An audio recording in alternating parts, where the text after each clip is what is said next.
So, hello again. It's been a while. Before I moved to Bristol, I remember saying to myself, oh, this would be great because I won't be living at home. It means I can film YouTube videos whenever I want and not worry about making too much noise and all of that. And the last time I filmed a video like this was in August, 5 days before I even moved. And it is now January. I've been here almost 5 months now and I haven't filmed a single video like this. Pretty much all my videos have been vlogs. It is 2016, it's a new year, it's been a new year for about 2 weeks.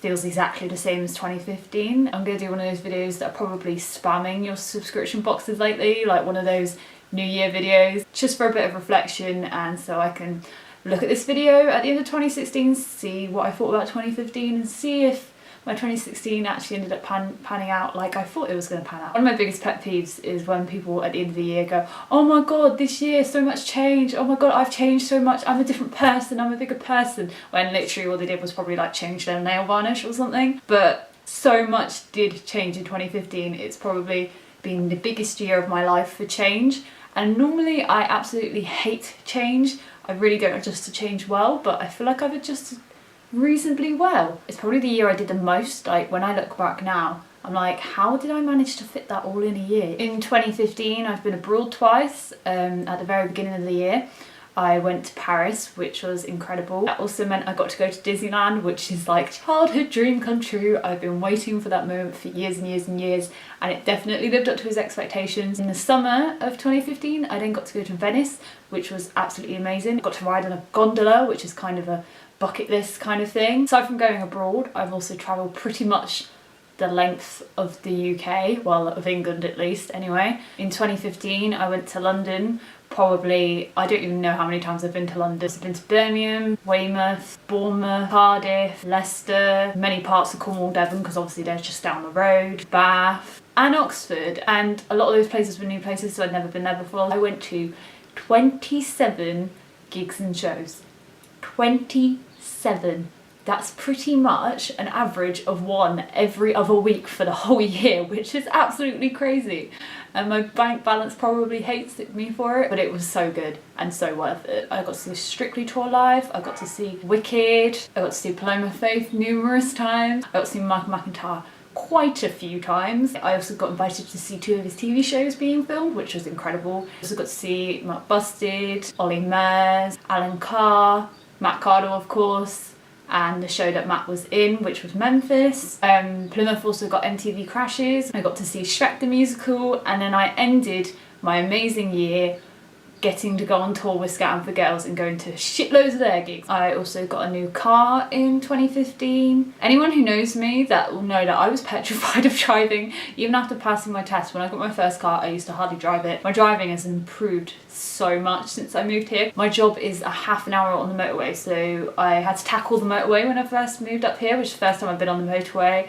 And now I'm on it every single day pretty much. And now I drive about 1,000 miles a month, going either to work or to gigs and stuff. I don't even get anxious about it anymore. That is probably one of my proudest achievements. Another thing that I was really proud of that happened in 2015 was that I actually managed to survive second year of university. I can't even put into words how tough my second year was. I finished the year with a high 2-1, which I suppose I was slightly disappointed with because I got a first in first year, but I feel like that year was so much of a struggle and it caused me so much stress just to get through it, and even get a high 2-1 I feel like was a really good achievement. And probably the biggest and craziest thing that happened to me this year was that I got a full-time job. On my course, what you can do is after second year you can take a year out and do a sandwich year, which is basically where you work in industry for a year. In February I went to my first ever face-to-face interview and I was so scared, and I got offered the job. I was in complete disbelief about it. I cried because I was like, oh my god, that means I have to move away. Oh my god, that means I have to live on my own. Oh my god, I actually have to start a full-time job and be a proper adult. I just really didn't want to go when I was offered it. I may not have been offered anything in Plymouth,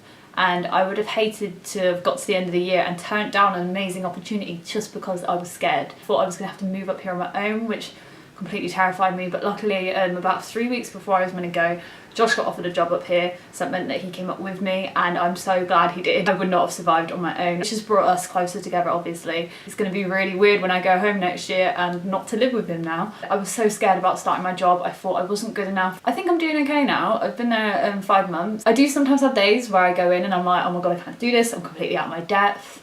I'm not good enough for this. But then I also have days where I'm like, I'm actually doing okay at this, I'm doing pretty good. But the down moments are definitely becoming less frequent, so that's a good thing. Yeah, this has definitely been the biggest year for me. I've really had no choice but to grow up and become an adult, just face up to things instead of running away. And I feel like it's definitely helped me, and I don't get as anxious as what I used to about doing some grown-up things, so that's good. There's definitely still a few tough times in 2015. In June, my granddad passed away, which wasn't nice. As well as that, my other granddad had a heart attack on my 20th birthday, which wasn't a nice way to remember my 20th birthday. Luckily that had a happy ending. He had heart surgery and he's recovering really well, so that's good. These events and moving away has made me realise how important my family are to me and how important my friends are to me, especially now that I'm further away from everybody. I find I do appreciate the time I do get with them a lot more. So 2016, don't particularly do New Year's resolutions really. I have a few thoughts at the beginning of the year of stuff I'd like to do in a year. For a start, I really want to make the most of my last 7 months at my placement. I feel like I've made a really good start there, but I kind of want to make even more of an impact there, just learn as much as possible in those 7 months so I can take that into my final year, blitz my final year and get a job. Fingers crossed, that's the plan.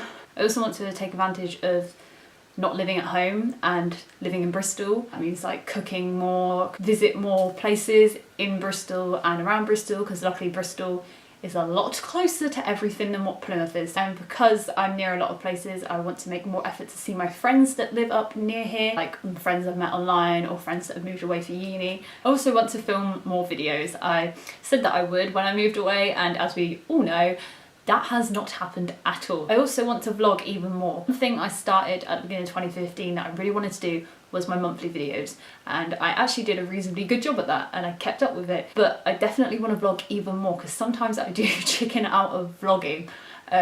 Sometimes when I'm with my friends that don't really get YouTube or family and stuff, just want to include everybody in my videos, be less of a wimp when it comes to vlogging and less self-conscious, and that also means vlogging in public because I do not always do that. I've got quite a few things to already look forward to this year. The thing that I'm most excited about that's going to happen in 2016 is I am going to New York. Not only am I going to New York, I'm going for my 21st birthday, which is incredible. Literally dying with excitement. I don't know how I'm going to wait another 6 months. That's really all I really want to say for this video. This one's been a bit of a blabbery one, so it's probably been very boring, but I wanted to get back in the swing of YouTube and I feel like this was a good place to start. Thank you 2015 for being such an incredible year, and now just let's bring on 2016.